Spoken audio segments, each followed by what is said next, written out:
주시기 바랍니다. 네, 인천 부평갑의 이성만 의원입니다. 장관님, 네, 지난 11일 누군들 폼나게 사표 던지고 싶지 않겠나 이런 메시지를 기자한테 보내셨죠?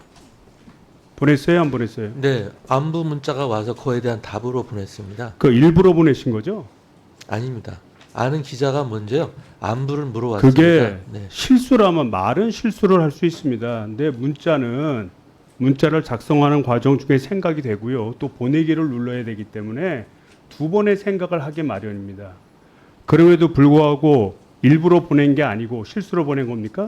실수로 보낸 건 아니고요. 그 말에 그 문장 전체를 그러면 봐주셨으면 해당되는 좋겠습니다. 기자가 해당되는 문자를 이거 공개해서 혹시 문제도 될 수 있겠다 이런 생각은 안 해보셨습니까? 네, 그 당시는 전혀 그렇게 생각을 해본 적이 아니 없습니다. 그런 기본적인 공감 능력도 판단 못하시는 분이 장관으로 적절하다고 생각이 되세요? 네, 항상 부족함을 느끼고 있습니다. 부족함이 느끼는 게 아니라 일반적인 사람이 느낄 수 있는 감정의 기준 척도에는 맞아야죠.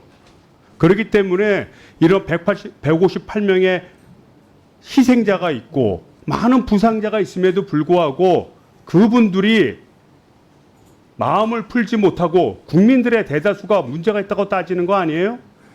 네, 의원님의 지적에 가슴 아프게 생각을 합니다. 가슴 아프게 생각하는 문제가 아니라 그런 기본적인 가치관의 준비가 안 돼 있다 이 얘기를 하는 겁니다. 그리고 이 문자를 갖다가 뒤집어 해석을 해보면 나 사표 깨끗하게 던지고 싶어. 그런데 대통령이 나를 신임하잖아. 그래서 난 그만두지 못하고 계속할 수밖에 없어. 이 말뜻으로 한 거 아니에요? 네, 전혀 아닙니다. 책임의 무거움에 대해서 제가요, 말씀을 드린 것입니다. 이 책임의 무거움을 가지고 얘기를 해요? 네, 책임의 그 바로 무거움을 가지고 이어진 얘기한 것이 문장을 전체적으로 한번 이해해 주시기 그 바랍니다. 단어를 폼나게 사표 던지고 싶다 이렇게 말합니까? 아니, 그 다음 바로 이어지는 사죄하는 말씀도 있지 마음으로 않습니까? 사표를 던지고 싶지만 그러나 이거를 해결한 이렇게 표현을 해야죠.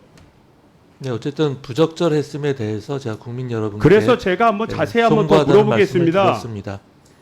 그 행자부 우리 장관으로 행안부 장관으로 임명을 받으셨는데 우리 장관님께서는 국민이 임명해 준 거라고 생각하십니까? 아니면 윤석열 대통령이 임명해 준 거라고 생각합니까? 그 정확하게 말씀을 드리면은 그 국민의 선출을 받은 대통령께서 임명을 하셨기 때문에 결국은 법률적 의미는 국민이 임명한 거라고 생각을 하고 있습니다. 그러면 제가 좀 질문을 바꿔볼게요. 그 행안부 장관은 국민을 위해 충성하는 게 맞습니까? 대통령에게 충성하는 게 맞습니까? 그것은 뭐 답할 필요도 없이 당연히 국민에게 충성을 하는 것이죠. 그다음에 국민의 마지막으로 충복이죠. 네. 국민과 대통령의 의견을 달리할 때 장관은 국민을 따라야 됩니까? 대통령을 따라야 됩니까? 당연히 국민의 뜻을 따라야 되겠죠. 그러죠? 네.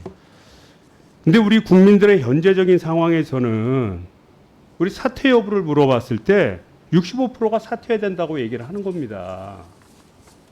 그 다음에 현재 수습이 잘 되고 있냐 이런 질문에 대해서 70%는 적절하지 않다라고 얘기하는 거예요. 그리고 지금의 잘못 대응에 대한 책임이 있는 핵심 인사는 누구냐? 대통령과 정부가 20% 1등입니다. 그리고 장관님도 빠지지 않고 8%고요. 이 얘기는 뭡니까? 국민들은 두 가지겠죠. 국민들이 정확히 판단해서 대통령과 그리고 장관이 적절하게 행동하지 못한다라고 판단한 것이 아니면 국민들이 오해하고 있는 거 아니겠어요? 둘 중에 어떤 거라고 보십니까? 글쎄 뭐 국민들이 오해한다고 생각은 하지 않고요. 국민들께서 그러시면 원하시는- 국민들의 네. 마음이 진실이 이거라면 앞서서 국민들의 뜻을 따라야 되니까 정확히 이거에 맞춰야 되지 않습니까? 뭐 그런데 뭐 국민들의 이거 뜻을 네. 말 하나의 단순한 실수가 아니라 그 말 속에는 그 진실이 숨어 있고요. 저는 우리 장관님이 우리와 같이 하는 사람이 선거에 이겨서 대통령이 됐기 때문에 그 후광으로 나는 장관직을 수행할 권리가 있고 그걸 누릴 이유가 있다라고 생각하는 것 같아요. 그렇게 생각하는 사람이 진정으로 없겠습니까? 네. 진정으로 국민을 위한다면 현실의 상황을 대통령께 정확히 얘기를 하고 지금 내가 책임지지 않으면은 국민들은 대통령에 대해서 더 무겁게 생각할 거라는 거를 그런 걸 얘기하셔야 됩니다. 여기까지 하겠습니다. 이성만 의원님 수고하셨습니다. 다음은 서울 강동구 올 출신 이혜식 의원님 질의해 주십시오.